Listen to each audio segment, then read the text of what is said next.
A warm welcome to today's video where we're going to see how to do Naukasana or the boat pose in 5 easy simple steps. To begin, come to sitting by hugging your knees close to your chest and keeping your spine straight. Maintain this length in your back all through the practice. Now if your heels are close to your buttock, the pose is more intense, so if you're a beginner, move your heels away. For step 1, we're going to place our palms on our knees and straighten our elbows and lean back. If you can hold this for 30 seconds, we move to step 2, wherein release your palms from your knees, palms facing each other and straight ahead. Step 3, raise your right foot and then your left foot off the mat.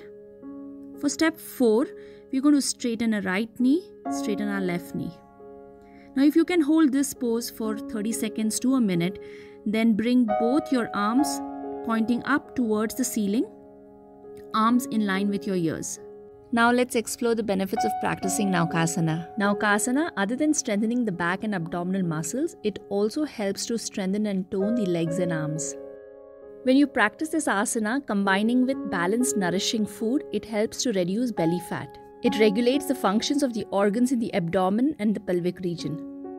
This asana is beneficial for people who are suffering from bloating, gas, hernia, PCOD, PCOS, as well as back pain.